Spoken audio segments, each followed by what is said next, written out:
Ah, okay, good morning guys. So, meron lang po akong i-share sa inyo.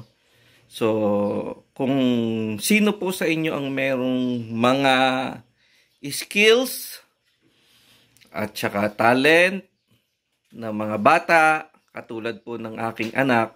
So, ito po yung kanilang po pwedeng pagsimulan. Ano po? So, meron pong mga technique. Ngayon po, ako po ay matagal ko na po itong nabili. Ayan. So, ito po ay Learn Pencil Shading. So, ang kanyang topic po is Landscape and Object, Part 1, at Landscape Object, Part 2. Ngayon, magkaiba po yan. So, ganito po yan ha. Yung kanyang, ito, meron pong pinaka-tutorial dyan. Mga techniques. May techniques po dyan. So, tuturuan po kayo dyan. Pare-pareho naman po to sa front page. Tapos, meron pong mga exercises. Exercises. Tapos, yung paggagayahan. Ngayon po, meron din po ditong mga, iba't ibang klase, mga techniques. Ayan. So, ngayon, ito po yung kanyang mga exercises. So, ayan. Ito po yung original na figure. Tapos, ito po, dito po sa kabila ay parang photocopy or duplicate na hindi naman po siya ayos. Kumbaga watermark lang siya. So, anong nangyari, dito po ginawa ng anak ko yung mga exercises. So, ayan. Ito po ang original na kopya. Ayan. Tapos ito naman po ang hindi. Parang mirror siya. Kaya lang wala pa po yung gagawin nyo. Ayan. Ito po yung original. Ito po yung hindi. Parang bata ka lang muna na nag-uumpisa sa shading. So, gagayahin nyo lang po kung ano po yung nakalagay dito. Gagayahin nyo po dito. Ayan. So, fast forward po natin. Yan po ang mga figures na exercises. Ngayon po, kung kayo po ay advanced na, pwede nyo pa pong mapaganda yan. O kaya kayo na lang po ang mag-modify, magdagdag ng pwede. Ito, katulad nito, pwede nyo lagyan ng kung ano-ano pa mga figures dyan. So, ito po ay sample lang po. Papakita ko lang po sa inyo. Ayan. Ngayon po, ito po ay nabibili sa National Bookstore. So, ito naman po ang Landscape and Object Part 2. Ayan. So, halos ganun din po siya. Kaya lang po ay iba't iba po ang kanyang mga drawing. Ayan. Ayan. Napakagaganda po. Mga exercises po to. Ayan. Pwede po kayong kumuha dito ng mga techniques. So, meron din po akong mga favorites po dito. Okay. So, ito po ay landscape and object. Ito naman po ay sketching. Ganon din po siya. Yan. Halos pareho din po siya. Kaya lang, iba't iba po siyang mga figures. Yan. So, kayo na po ang bahalang mag-modify niyan. Ngayon, ito po ay ipinapakita ko lang po sa inyo. Sketching part 1, sketching part 2. Ito po ay sinishare ko sa inyo. Ayan. Ngayon, kasi baka kailangan ng mga anak ninyo yung mga project na ganito. So, i-preserve nyo lang po to. Pagkatapos, pwede naman po siyang kopyahin. I-reproduce. Yan, si Mahatma Gandhi. Yan. Ito naman po ay portrait. Ayan. So, mga karakter po yan. Yan, mga tao. Kung paano po mag-drawing. Okay, mga mata, mga lips. Ayan po ang mga technique. Okay, so number 1, ito po ay portrait number 2. Ayan, so pareho din po yan. Pero iba't iba po yung laman ha. Ayan. Dito po kayo makakakuha ng technique. Alam nyo po, dahil nga po sa naging natuwa ako, binili ko po lahat ng part. Ito naman po ay animals and birds. Puro drawing din po to. Ayan. Ito ginawa. Ayan. Wala akong kamuwang-muwang. Nakita niyo po ang pagkakaganda. Hindi po akong gumawa nito, kundi yung aking anak. Okay? Ayan. So, ito po ay mga basic. Araw-araw gumawa ka nito, siguro magiging expert ka na. Ayan, yan po original po ha. Tapos dito nyo po kukopyahin. Ngayon, ayan, yan, meron na. Ito, ginawa na rin ng anak ko to. Ayan o. Ayan, so, ayan, so, ito rin to. Animals and birds. Okay. Pakuha ko ng painting ko dun sa labas. Yung dito. Ayan. Oh. Isa lang. Ah, sige, dalawa. Ayan. So, ito po yung mabibili niyang mga iba't iba pang mga drawings. Ayan po ah.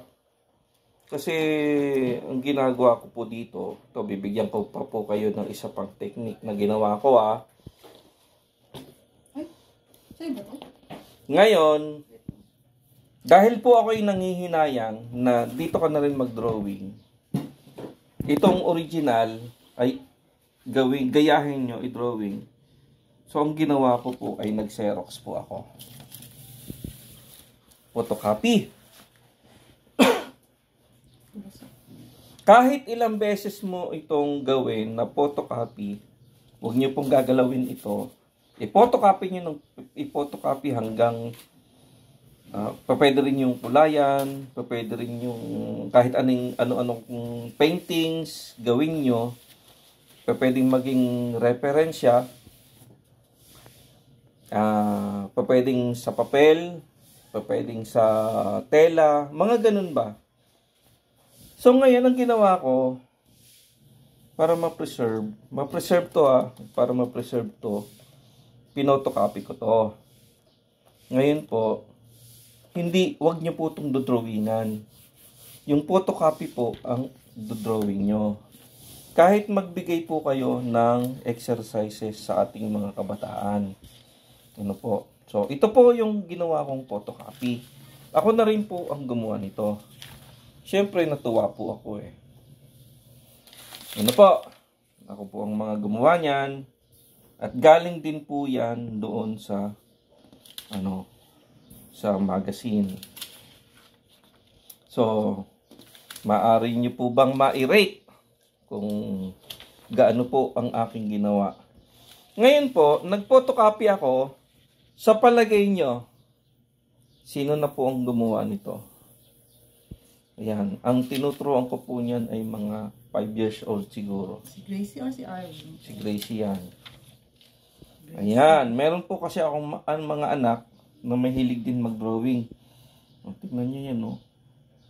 Yan. Kumpara sa ginawa ko. Ayan. So, yung mga shadow, yung thickness ng shadow, hindi po ako nag-aral sa mga arts school. So, nandyan po. Sa panonood nyo lang po ng ganito, matututo na po kayo eh. Oh. Ayan. Tingnan nyo naman. Oh, ayan. So, ito, pwede nyo pong gawing pattern lang. Tapos, sabi ko nga sa inyo, pattern, tapos gawa na lang kayo ng pwedeng paint. Ito, charcoal to eh. Paint. Ngayon, anong ginawa ko? So, ito na po yung upgraded. So, nakaisip ako. Ayan. Ito po siya. Ano po? So, ito lang po ang aking mga ginawang, first time ko lang po to. Meron pa po akong ginawa, kaya lang hindi pa po siya na-frame. Ito po ay acrylic paint. So, maipagmamalaki ko na po na ito po ay aking nagawa. So, ito po yung naging pattern ko niyan. Ano po? So, ito po ay share ko po sa inyo. So, ngayon po, meron po akong nakita na isang pintor. Di man po siya sikat. So, binili ko na rin po to. Ito po ay obra niya ni Justin Osila. Ayan. Noong 2020 pa po niya ito ginawa. Ano? Teenager yan. Ano sasabihin mo? Ayan. Teenager ang nagawa nito, di ba? Oo, yan. Ito Bata pa. Merong epal dito Ayan. Meron pa siyang binili mo, di lang ito. So, marami pa po akong binili nito. Kaya lang gusto rin po nating gayahan, maging reference, kaya lang po pwedeng kulay, iba't ibang kulay po niyan. Kaya lang, tinago ko po muna para ma-preserve. Okay, so yan lang po ang aking ma-share po sa inyo. I-explore nyo po ang talent ng inyong mga anak. At balang araw po ay magagamit din po nila yan.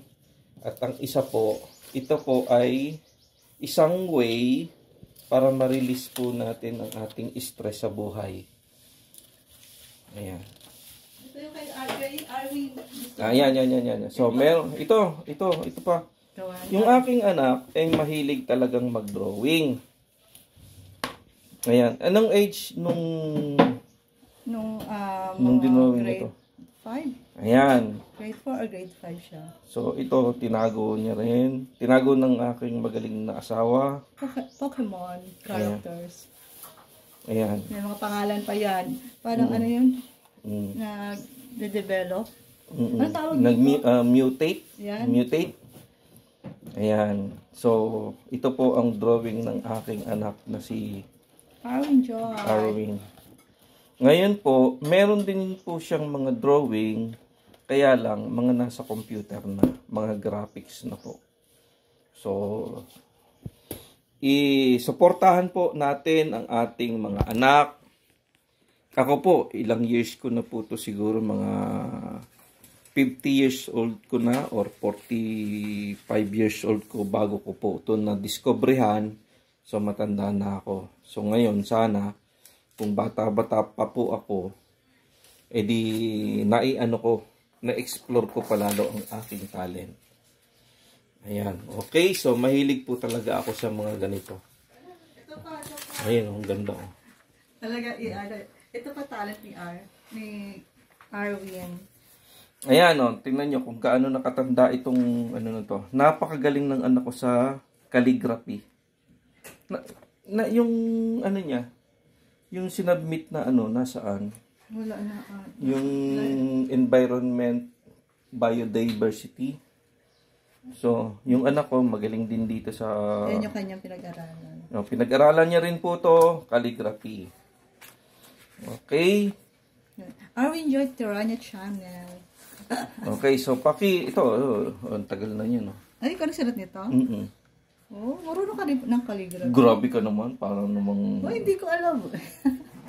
Si Arwin alam ko marunong, ikaw hindi ko alam. Ako nga bumili niyan So yan, tayo po ay minamaliit na naman itong aking magaling na asawa. Ibig sabihin, nakita lang to ni Arwin, tapos pinag-aralan niya. Ko yan in-introduce ko yan sa magaling kong anak. Ikaw pala. Nakita ko na lang kasi siya marunong na Hindi ko alam na ikaw pala Pinaano ko rin yan. So yan, ang anak ko ngayon ay 16 years old, no? So, marunong na rin siya ng ganyan, calligraphy. Ibigay po natin yung mga support. Ibigay po natin yung support natin sa anak po natin. Luman-luman na ito. Okay? Oo nga. Binata pa ako niyan. Okay, so... Turuan mo si Gracie. Okay, so... Epal tong misis ko Wala na? Ayan po ha. Ayan po ang maisishare ko sa inyo. So meron pa po nga po pala akong books na galing sa yung watercolor naman yon, pero hindi ko na po inaano. Hanapin ko. Ayan, hahanapin daw niya. So, ang sa akin po kasi, meron po ako nakitang acrylic paint, nanghinayang naman ako. So, yan na rin po yung ginawa ko.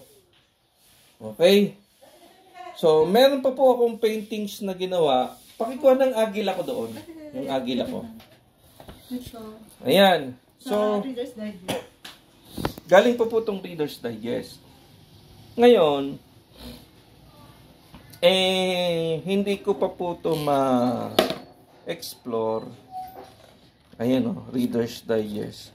Yan po ay watercolor. Mga techniques ng watercolor. So ngayon, matanda na ako. Ito rin ang ipamamana ko sa aking mga anak. Ano po?